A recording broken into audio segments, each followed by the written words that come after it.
Earlier this year, KHON2 aired a special report to get everyone ready for disaster. But that's just the first step.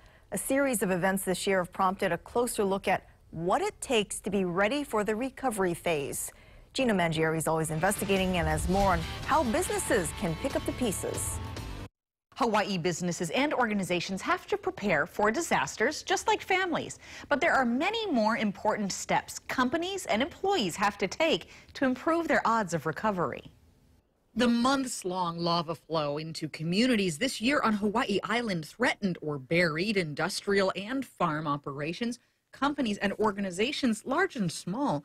Hawaii County Mayor Harry Kim says the count of homes lost topped 700, but we did not put in the number of farms. We did not put in a number of ranches. Many are hoping to revive somewhere, somehow. Those not directly hit are awaiting an economic rebound for the island. But many companies may never come back. The mayor tells of a decades-old flour company with 20 to 30 employees run by an older couple. They're not going to start all over. I don't care if loans are available. They're not going to start all over. And all of their employees. And the consequence of that, thanks for bringing it out, is just multiple.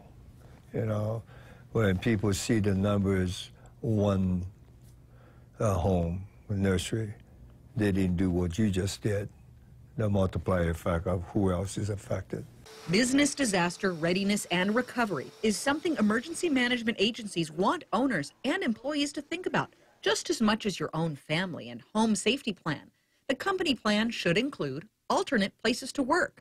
So if you have a business that's in a flood zone, where could you potentially relocate to for the response, and where could you relocate for potential long-term providing services? See if your company can afford business interruption insurance. So we'll see very large corporations that have the resources that do that, but a lot of the small mom and pops, it's just not practical. Have a disaster communication plan with staff. Plan alternatives for impacts to your services or disruptions that could hit your key vendors and suppliers. We have seen that when the ports close, there's a cascading effect across the islands. Usually the outer islands will be impacted first, but then here, even on Oahu, we tend to see direct impacts on the just-in-time services that we have here. Employees should ask, how will my boss reach me? Will I need to get to work immediately, and how? What is the disaster information plan at work for getting the latest updates? Ask if there is a plan and practice it. You can have a Saturday and pretend that you have an incident that's going to be ongoing, whether it's a flood, an earthquake, or a tsunami, and just test your lines of communication, whether it's an email distribution list, over the phone. We definitely see more advanced drills where you do building evacuation or even business resumption, maybe relocating to an alternate facility.